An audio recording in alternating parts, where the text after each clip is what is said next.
Je suis parti au Japon pendant un mois avec 6000 balles. Je voulais pas juste faire mon tourisme de luxe, mais je voulais vivre mon rêve à fond. Et franchement, je pensais savoir ce que ça voulait dire de profiter pleinement, mais c'est qu'une fois arrivé sur place que j'ai compris. Si j'avais prévu autant d'argent, c'était pour anticiper toutes les galères. Et heureusement, parce que j'en ai eu beaucoup, Et ça m'a coûté un bras. ce voyage il m'a appris une chose, voyager seul et loin de chez soi, c'est pas aussi facile qu'on le pense. Il faut une vraie organisation, sinon tu brûles ton budget sans t'en rendre compte. D'ailleurs, voici ce qui m'a coûté le plus cher. Les transports. Si t'as pas traduit ton permis et que tu bouges, prépare-toi. Bus, métro, train, avion, bateau, ça grimpe très très vite.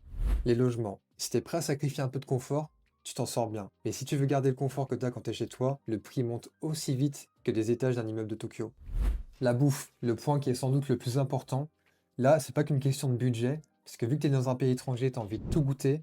Résultat, le ticket te rappelle très vite que t'es pas au combini. Les activités. Si tu kiffes les parcs à thème, là, faut prévoir forcément. Mais si t'es comme moi et que t'aimes un peu te perdre dans les rues ou te perdre en pleine nature, là, t'as pas trop besoin de prévoir, c'est carrément ok, tu vas pas te ruiner.